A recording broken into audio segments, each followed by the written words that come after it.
Here's another amazing story from season 2. Wayne is a very, very caring person. Very, very caring. And have a deep and genuine respect for people. You know what I mean? And so when he's around you, he does everything to try to make you feel good.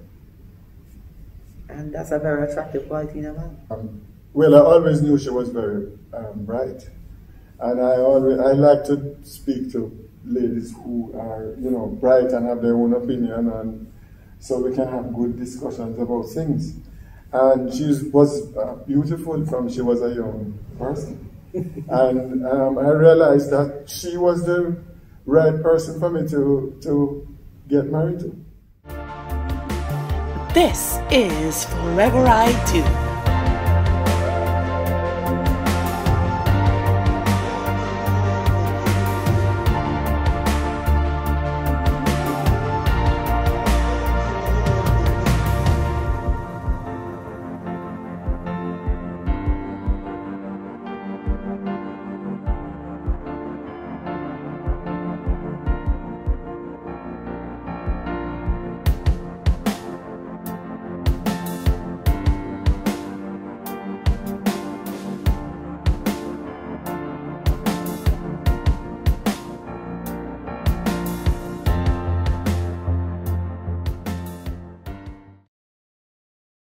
After 27 years, they're still voting for each other.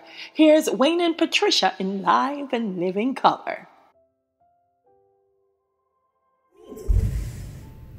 Well, I remember when I was in sixth form at Wolmer's, I went to St. Hugh's High for a sixth form meeting.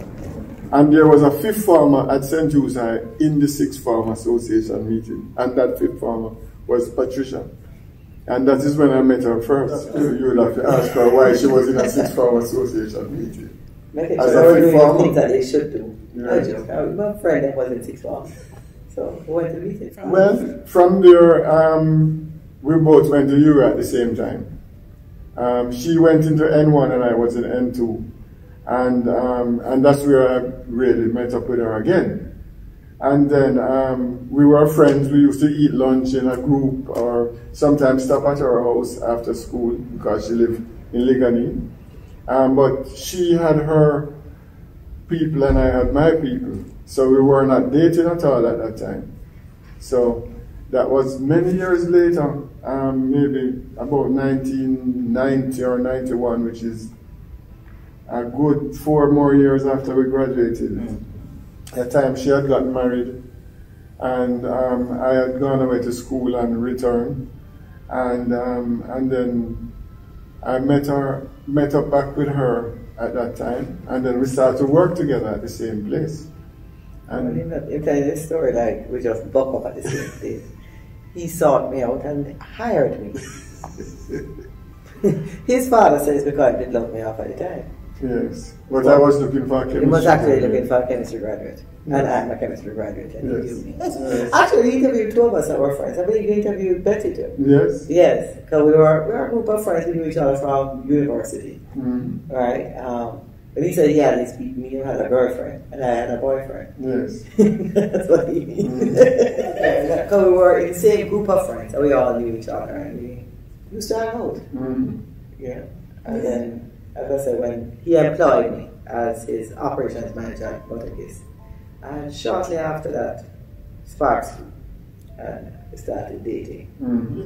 It's because we're working so hard and working together on so many things that you get to know people closer. So the workplace thing is a kind of very tricky situation, and you know that it is very controversial. But people do meet their spouses at work. It happens. And so when we realized that we were getting serious, we spoke to our chairman, and she went to work at a different company, and I stayed at the same group of companies. Yes, ICD group.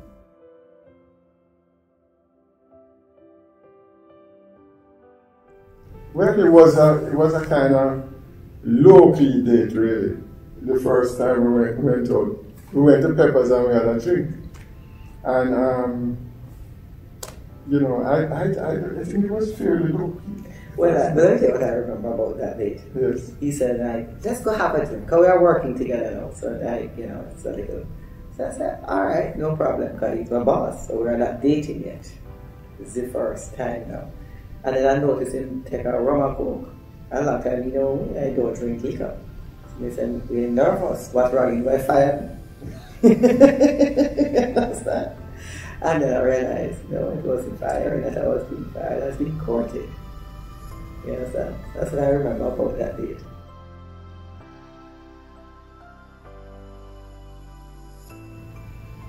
Well, as I got to know her better and better, I realized that she was, well, I always knew she was very bright. And I like to speak to ladies who are, you know, bright and have their own opinion, and so we can have good discussions about things. And she was beautiful from she was a young person. And I realized that she was the right person for me to get married to. Wayne is a special person. Wayne is, apart from the brightness in talk, because you always want to be able to, with your partner, have good conversation. So you have to kind of have, like, the same kinds of interests. But Wayne is a very, very caring person. Very, very caring. And have a deep and genuine respect for people. You know what I mean? And so when he's around you, he does everything to try to make you feel good.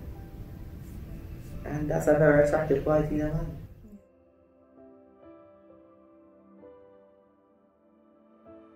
You know, I'm trying to remember, it's not so clear. But as far as I can remember, I think she asked me to marry her, to tell you the truth. Well, I can tell you what I remember about yes. that. One evening we were working late at Butticus as the operations manager over there. I think it was like budget time, and we were going through the budget, and you know, that time everybody always, you have to work, well, during that kind of period, you're working late. And then we were going home. But after we started dating, we were almost always together, right? And so now we were making a decision, which home are we going to? And I said, why don't we just get married and make it easier? And we just spin on his heel straight out of my office. I was like, okay, frightened, no? Yeah. But we went home. I don't remember where we went to that night, but we went to one of the homes that night. No, well, I didn't know she was serious at the time, so that was like that wasn't a real, to me, it wasn't a real thing. That was just an idea. So the idea was a good idea. And then, you know, so that would be budget time. That would have been like in the December, because I think ICD said was on the calendar year. And then after that, like maybe May or so, or going towards the summer, we said, maybe take a trip. Let's go away together. And while we are away, we're going into the mall and say, you like those diamonds? And that's how we knew we were going to get married. After I said, which one of them you want to buy?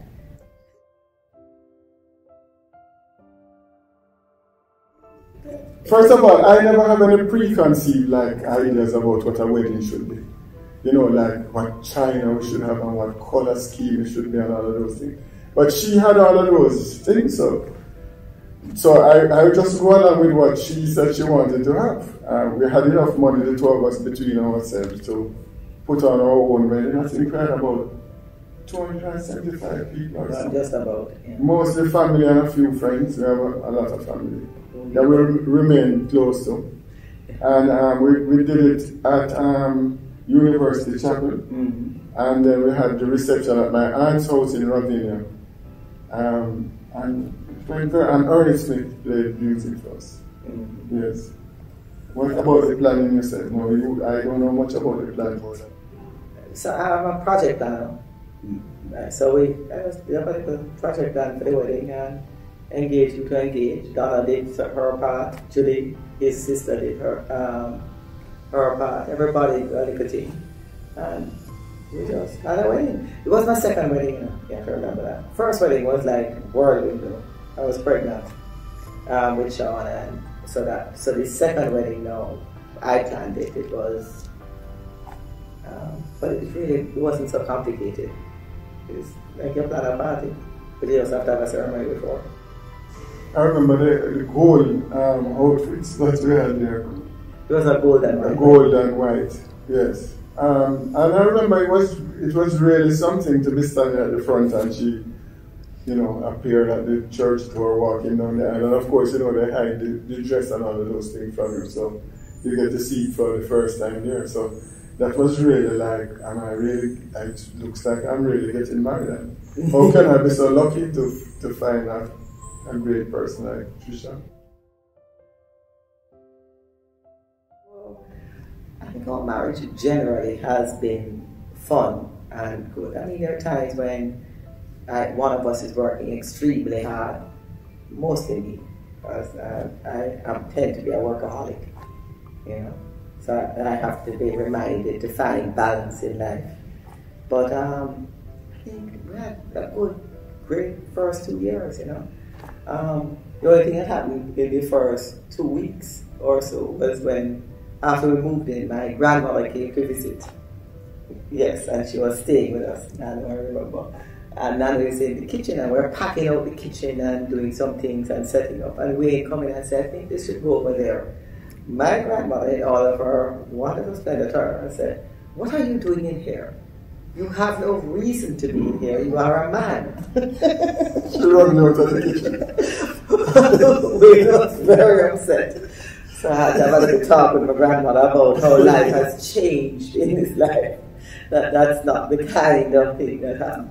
Early days, they probably would have sent for the husband at the bar and said, you have a daughter. It was a different time. Yeah. Nowadays, it's part from our times. Yeah, it was a real partnership, you know. I mean, we didn't have roles like that. I mean, when we got married, we shared everything. It was natural. We put together, we had the same bank account.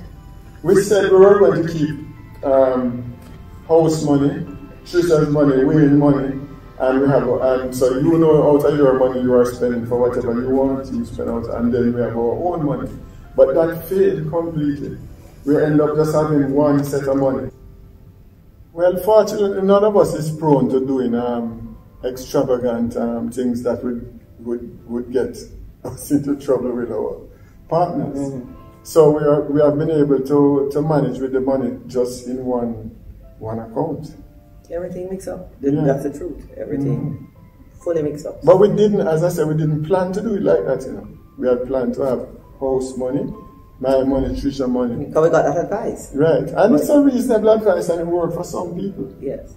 But it never really worked for us. Or was it necessary for us? It wasn't necessary for us. We found a piece of land before we got married. And so, like, that was the only time I can remember distinctly saying, I'm putting in this and Wayne is putting in this. And the wedding too. And the wedding. We did split the bill for the wedding. Yes. But both of us had like the same amount of money. At the time, you know. So it did work out. It worked out. Yeah, I mean, alright, so if I think through now the different stages.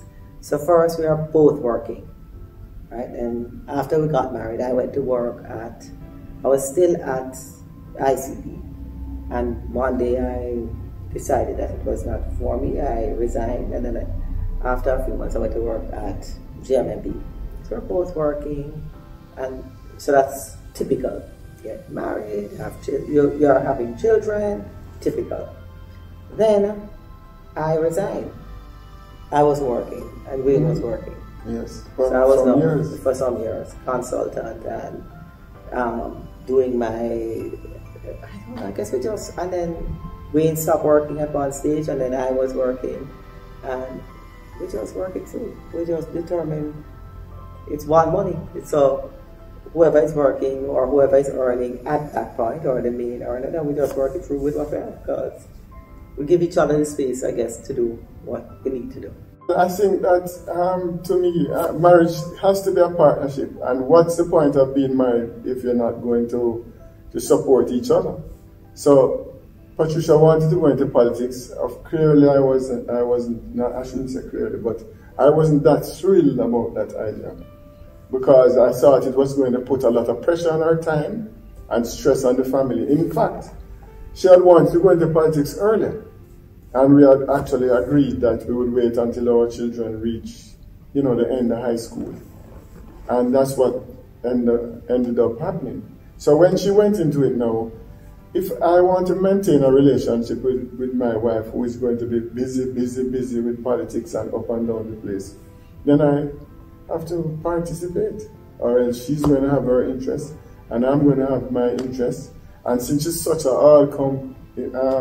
encompassing thing, this politics thing, I need to get involved. Fortunately, we share the same vision for fighting for equality and social justice for all Jamaicans. So that's good. If the two of us was on a different side, I don't know how that would have worked. but yes, I don't think it would have worked out if right, the two of us were. no. We couldn't choose politics if we were going on different sides. Because politics, you see, politics take up a lot of your time. So if you don't have a partner who is willing to go it with you, then you're going to put big time stress, I think, on your marriage. And I was blessed. I am blessed that way. Because he became my campaign manager. Enough people was worried about it because I said, can he tell you the truth? Yes, he can tell me the truth. Can he rein me? Yes, he can rein me. As a matter of fact, it's probably the only man that could rein me in life. Do you know, the communication thing is a tough thing. I find that women, well, my wife at least, understand it better than me. I try my best to do what it is, but you know, every now and then I get in trouble because I said, I went over there and she said, what's the details? And to me, that's the full story, you know what I mean? So I not that I was up to any wrongdoings or anything like that, because I don't believe in that sort of behavior. But, you know, so communication is funny because what she might think is good communication, I might think that was more than what was expected. Yes, and that happened from time to time between us. But we were, you know, we're married now 27 years. So we have gone through many years of learning how each other think and behave, and so now we know what is to be expected. So I understand what communication is needed to keep everything running smoothly. Well, I think that it is important for you to have a little space for yourself. I do think so. But Trisha and I really do most things together. I remember when I was playing cricket, and we used to have to go to the country and stay in the hostel and all the little guest house and all them things. She would travel with me all the time. I would have 1 or 2 cricketers on my team who would have said, Wayne, you have to carry your wife. But I was always carrying, me and Trisha always used to tour together. So we tend to be together most of the time. But it is important to have a little space. And you know, we have different interests. I mean, Wayne is love nature, and he's into photography and all those things. That helped because it helped with the politics. He used it in that way. But then he liked to go on the early morning trip then with his bird life people and things. That's not me. You understand? And me, I love play kaluki. So with the family, that's not him. He don't really love the kaluki thing so much. Every now and then he will race us with a game and then beat us up, but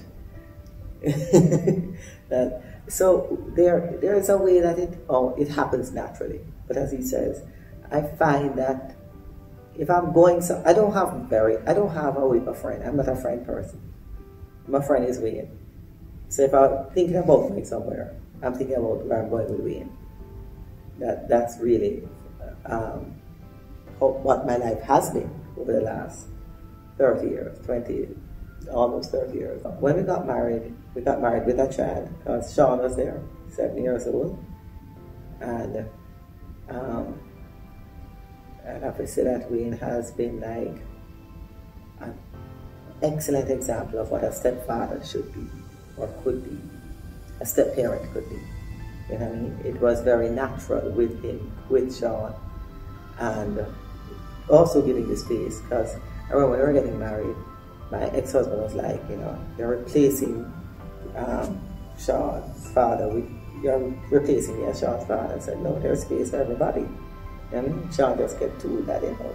And it worked out, you know, I mean, even at Wayne's 50th birthday, because Wayne is February 9th and Peter is February 7th. We had a cake for Peter. You know, so he, as I said, I guess just by who he is, doesn't feel like he has to block anybody in a space. The space, he can accommodate and work with everybody in the space and make everybody comfortable within that space. Mm.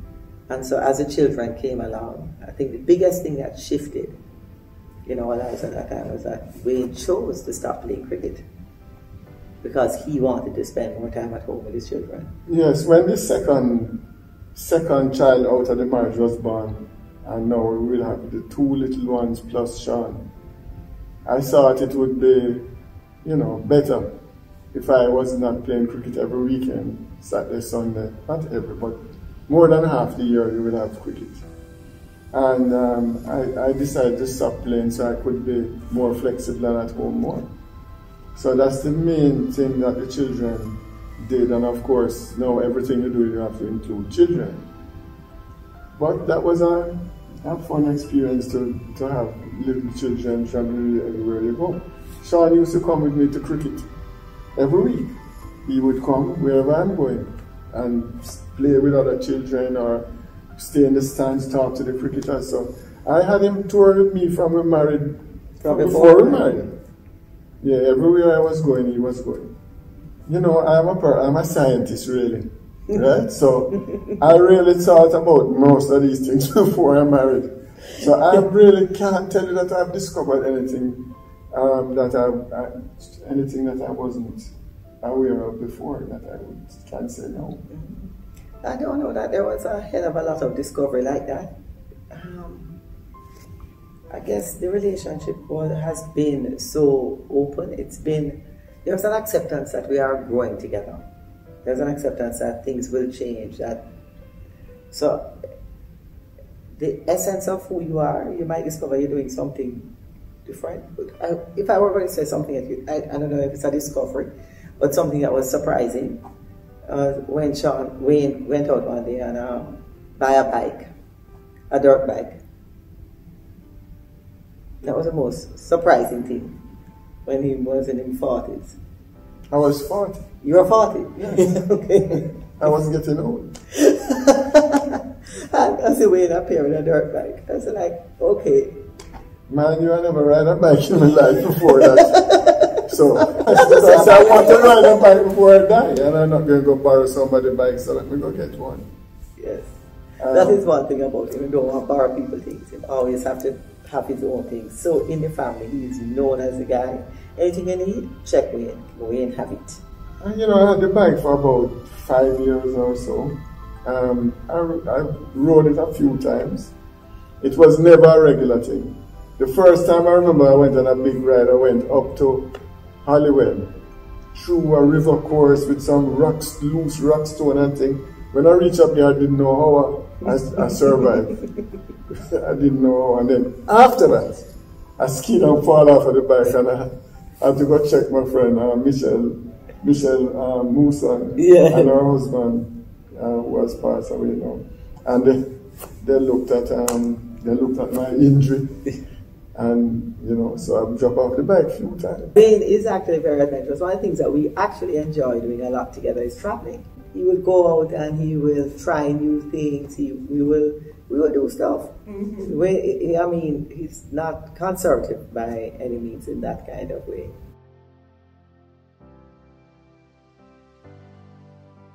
I think for the men, I would ask you to make sure that you consider carefully and make sure that you respect your wife.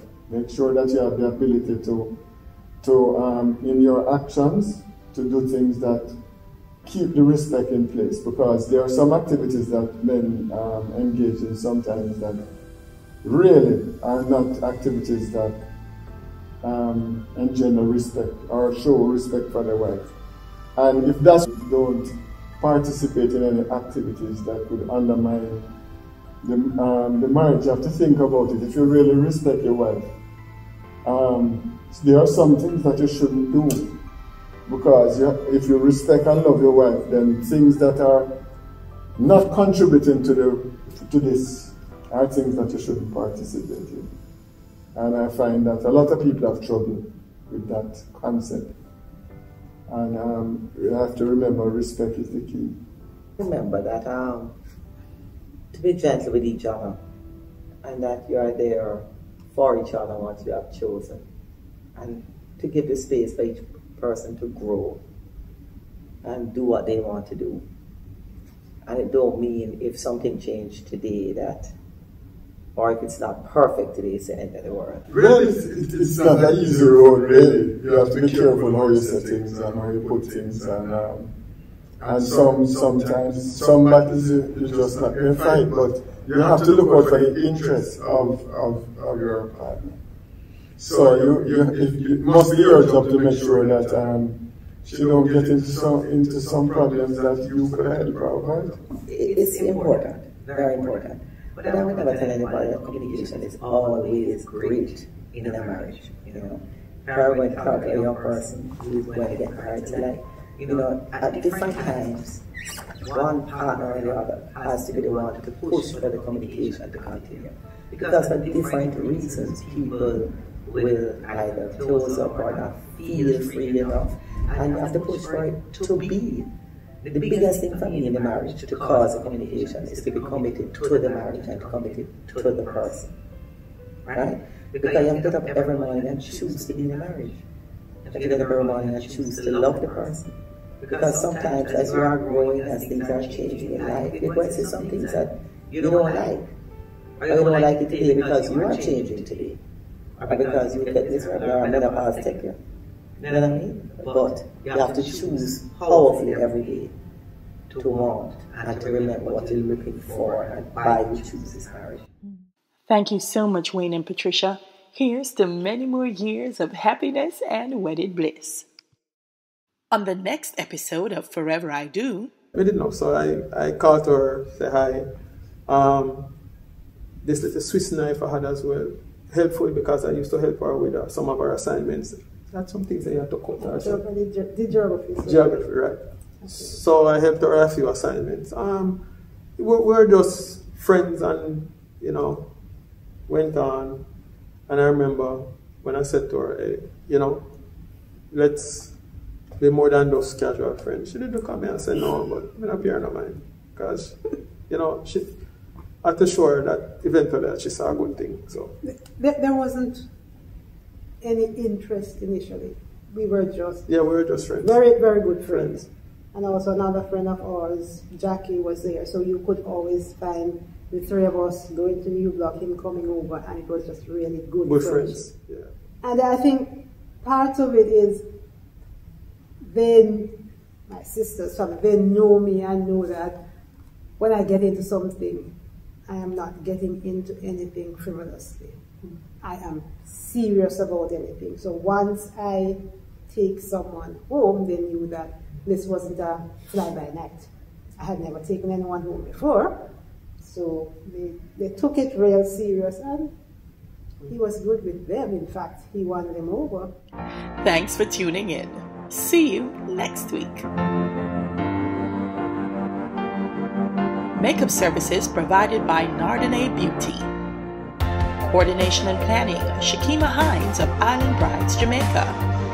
Forever I Do is filmed on location at the Jamaica Pegasus Hotel, your wedding destination in Kingston, Jamaica.